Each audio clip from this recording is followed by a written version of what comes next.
Iran, Israel और America की जंग के हवाले से जो अहम तरीन तफसीलात हैं वो मैं आपके सामने रखने के लिए जा रहा हूं। आज 37वां दिन है ईरान, इसराइल और अमेरिका की जंग को। आज 37वां दिन है। अमेरिका ने ईरान को यह धमकी दे रखी है कि अगर आपने हमारी बातों को ना माना, आपने हुर्मुज़ को ना खोला, डील हमारे साथ ना की, तो मंगल की रात आपके लिए बड़ी सख्त रात हो सकती है। डोनाल्ड ट्रंप ने यहां तक बयान दिया हुआ कि ईरान को एक ही रात में तबाह किया जा सकता है और वो रात शायद कल यानी कि मंगल की रात हो। अब इसमें दो तीन चीजें हो रही हैं बड़ी इंपॉर्टेंट। एक तो जो डोनाल्ड ट्रंप ने धमकी दी है उसकी डेडलाइन खत्म हो रही है और आगे से ईरान ने भी बाकायदा तौर पर एक वार्निंग जारी की है, वो भी मैं आपके सामने रखता हूं। ईरान के सदर ने भी एक इंतहाई अहम स्टेटमेंट दी है, वो भी मैं आपके सामने रखता हूं। चंद घंटों में यह डेडलाइन खत्म हो जाएगी। दूसरी तरफ यूनाइटेड नेशन के अंदर जो सिक्योरिटी काउंसिल है उसमें मुत्तहदा अरब अमारात और बहरीन की जानिब से एक करारदाद पेश की गई है जिसमें अब चंद घंटों बाद यह वोटिंग होनी है और उसके अंदर फैसला होगा कि आपने हुर्मुज़ के ऊपर कंट्रोल करने के लिए एक मिलिट्री टास्क फोर्स बनानी चाहिए या नहीं बनानी चाहिए। यह भी इंपॉर्टेंट डेवलपमेंट होने के लिए जा रही है। हो सकता है कि मुमकिन तौर पर इसको चीन या रूस दोनों मिलकर वीटो कर दे। तो देखते हैं कि अगले चंद घंटों में इस हवाले से क्या होता है। अब ईरान के जो ऑफिशियल्स हैं उन्होंने डोनाल्ड ट्रंप के लिए एक वार्निंग जारी की है। उन्होंने कहा कि ट्रंप के पास सिर्फ 20 घंटे हैं, या तो वो ईरान की बातों को माने, ईरान की कंडीशंस को माने, और अगर इन्होंने हमारे ऊपर हमला किया, अगर इन्होंने हमारे सिविलियन इंफ्रास्ट्रक्चर को निशाना बनाया, तो फिर हम इनके इत्तेहादियों को इबरत का निशान बना देंगे और ट्रंप समेत इसके इत्तेहादियों को पत्थर के दौर से भी पीछे धकेल देंगे। यह ईरान ने वाज़ेह तौर पर ऐलान कर दिया कि ट्रंप तो धमकी देते ना जी मैं पत्थर के जमाने में भेज दूंगा। उन्होंने कहा जी हम पत्थर से भी जो पिछले वाला जमाना ना उस जमाने में आपको भेज देंगे अगर आपने हमारे ऊपर जारियत मुसल्लत की, अगर आपने हमारे सिविलियन इंफ्रास्ट्रक्चर को निशाना बनाया। डोनाल्ड ट्रंप ने जो प्रेस के साथ बातें की वो जरा सुने, बड़ी अजीबोगरीब किस्म की बातें की हैं। और जो इन्होंने ईरान की सरजमीन के ऊपर जाकर ऑपरेशन किया, उस ऑपरेशन के हवाले से खुद ही इन्होंने बाकायदा तौर पर भांडा फोड़ दिया कि हम करने क्या गए थे और हमारे साथ हो क्या गया। डोनाल्ड ट्रंप कहते हैं जी अगर मेरा बस चले तो मैं ईरान के सारे तेल के ऊपर कब्जा कर लूं और उससे खूब मुनाफा कमाऊं, लेकिन अमेरिकी अवाम वतन वापस लौटना चाहती है इसलिए मैं भी मजबूर हूं। अब इसमें दो चीजें बड़ी इंपॉर्टेंट। एक तो एक कानटूटी बदमाशी है डोनाल्ड ट्रंप की, कभी वेनेजुएला के तेल के ऊपर जाकर कब्जा कर लो, कभी ईरान के तेल के ऊपर जाकर कब्जा कर लो, कभी पहले दूसरों के ऊपर कब्जा किया हुआ है।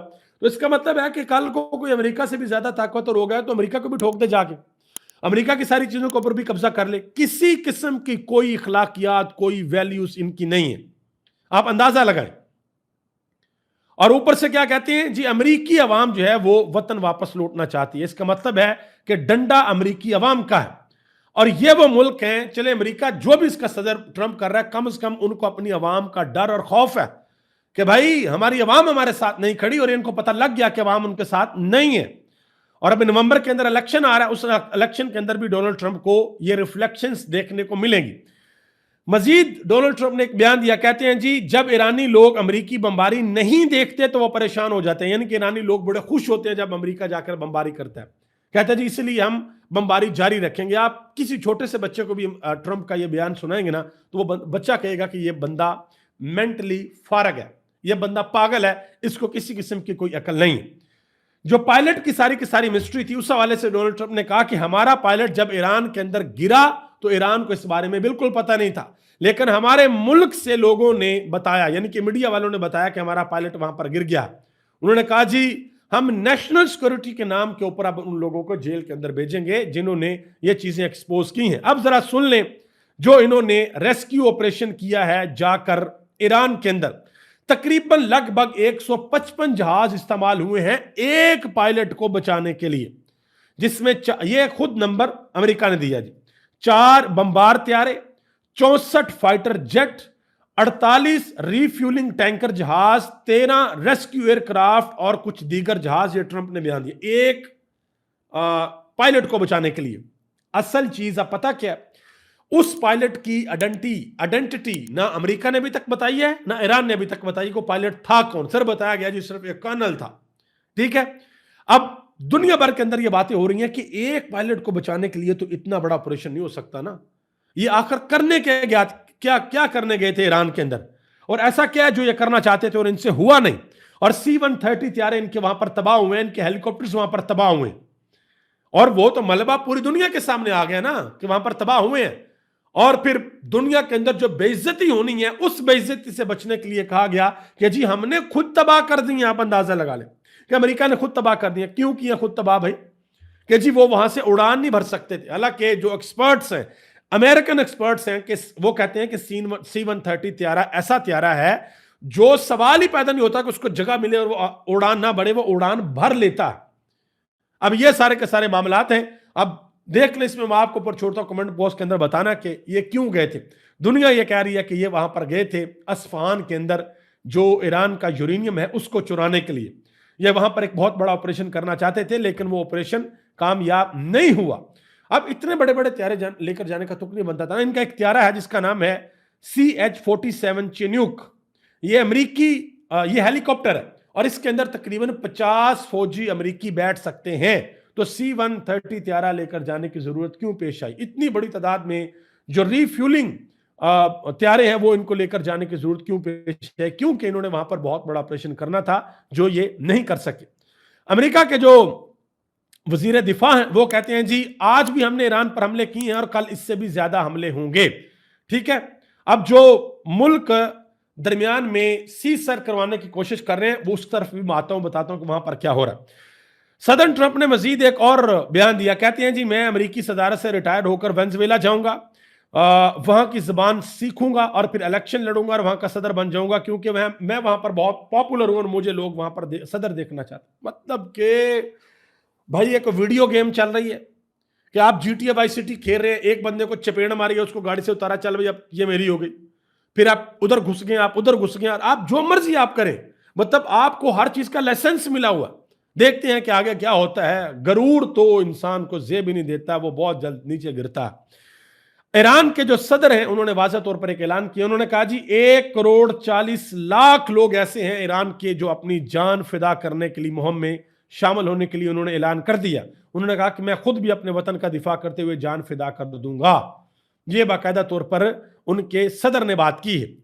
और अब दुनिया के 4-5 ममालिक ऐसे हैं जिसमें पाकिस्तान भी शामिल है कि किसी ना किसी तरीके से आर्जी जंगबंदी कर दी जाए, यानी कि सीज फायर हो जाए तकरीबन कोई 45 दिनों के लिए, और फिर इसके दौरान मेचोर मुज़ाकरात किए जाए। मसला यह है कि मुज़ाकरात तो पहले भी हो रहे थे और उसमें सालसी का किरदार ओमान अदा कर रहा था। जिनेवा के अंदर मुज़ाकरात हो रहे थे, बड़े अच्छे हो रहे थे, और अगला जो मुज़ाकरात का सेशन होना था वियना के अंदर होना था, लेकिन फिर भी अमेरिका ने उन मुज़ाकरात के दौरान हमला किया। अब ईरान किसी के ऊपर भी भरोसा करने को तैयार नहीं है। सबसे पहले नंबर पे ईरान की प्रायोरिटी है रशिया, दूसरे नंबर पे चाइना, फिर है कतर, और फिर है पाकिस्तान। तुर्की और दूसरे मालिक इससे दूर रह रहे हैं कि भाई हमें भी अमेरिका के ऊपर इतबार नहीं है कि ये लोग क्या करें और क्या ना करें। हमें बिल्कुल भी इनके ऊपर इतबार नहीं है कि ये हमारी बात को मानेंगे या नहीं मानेंगे। अब इस वक्त जो सबसे आप कह लें कि बड़ी बेइज्जती है अमेरिका की पूरी दुनिया के अंदर, वो ये है कि इतनी बड़ी ताकत होने के बावजूद सुपर पावर का ये दावा करते हैं कि हम सुपर पावर हैं, फिर भी ये ईरान से आबने हुर्मस को नहीं खलवा सके।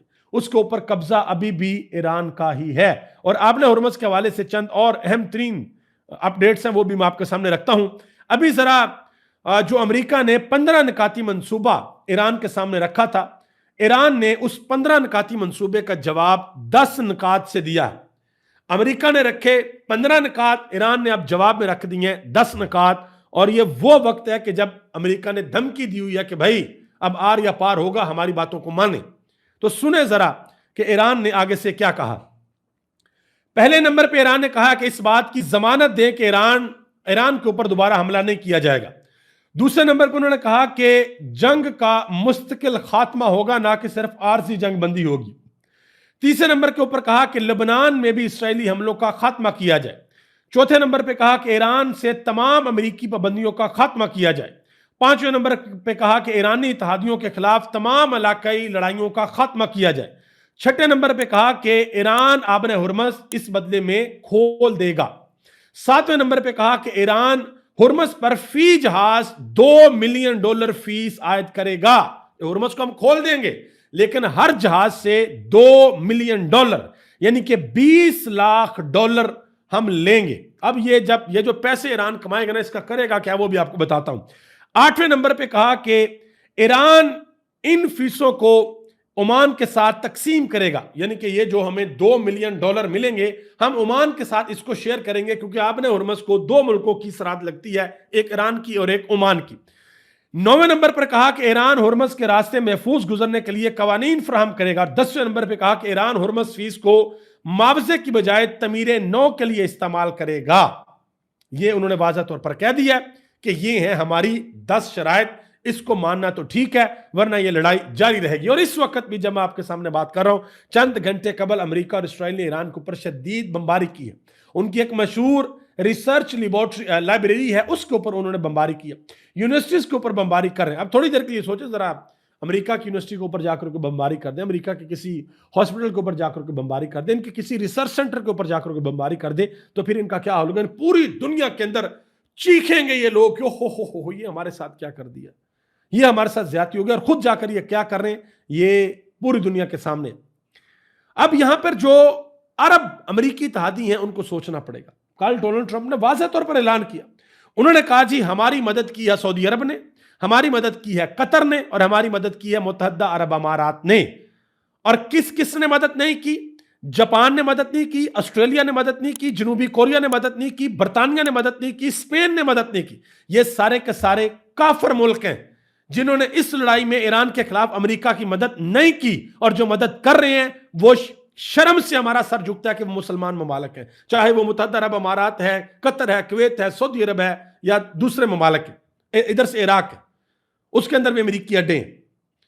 इन्होंने मदद की अमेरिका की, आप जाएं जाकर ईरान के ऊपर आप हमले करें। और ये जो अमेरिका ने इतना बड़ा ऑपरेशन किया है, किसकी बेसिस इस्तेमाल की है? ये अरब ममालिक की बेसिस को इस्तेमाल करके अमेरिका ने हमला किया। एक और खबर है जी, ईरान ने $32 मिलियन का एक और महंगा अमेरिकी ड्रोन MQ-9 रैपर जो है वो मार गिराया है। ये अब से चंद घंटे पहले की खबर है कि बाकायदा तौर पर उन्होंने कहा जी हमने इसको मार गिराया। अब जरा आगे आ जाए जी, अमेरिकी मीडिया के अंदर ब्लूमबर्ग ने एक इंतहाई अहम रिपोर्ट जारी की है। उसमें कहा गया है जी ये जो खलीजी ममालिक हैं जो तेल बेचते थे डॉलर के अंदर, जो पेट्रो डॉलर डील थी अमेरिका और इनके दरमियान कि आपने दुनिया को डॉलर के अंदर तेल बेचना ताकि हमारी जो करेंसी है वो मुस्तहकम रहे, डॉलर में मुस्तहकम रहे। उन्होंने कहा जी इस वक्त जो है पूरी दुनिया के अंदर ये बात वाज़ेह हो गई है कि अमेरिकी डॉलर को बहुत बड़ा धचका लग सकता है अगर ईरान ने यह शर्त रख दी कि हम आबरे हुर्मुज़ के अंदर जो ट्रेड है वो डॉलर के अंदर नहीं करेंगे, हम चाइनी करेंसी युआन के अंदर करेंगे। और अगर ऐसा हो गया तो अमेरिकी बॉन्ड्स लोग बेचना शुरू कर देंगे, निकालना शुरू कर देंगे, और शरह सूद भी इसके ऊपर बढ़ जाएगी। और ये वाला मसला अमेरिका के गले में ऐसा फंसेगा कि ये हाथ लगा लगा कर रोएंगे कि हम अपने साथ करके दिए, ऐसे इनके तुरों खुलेंगे। अब अमेरिका के जो एक सेनेटर हैं लिंडसे ग्राहम, जो ट्रंप के बड़े करीब हैं, वो कहते हैं जी ईरान आबरे हुर्मुज़ से गुजरने वाले जहाजों से फीस वसूल कर रहा है, वो भी चीनी करेंसी युआन में। उन्होंने कहा जी ये डॉलर के ऊपर हमला है और डॉलर की बादशाहत को खत्म करना है। अब अमेरिका ईरान को तबाह करके यह बदमाशी खत्म कराएगा।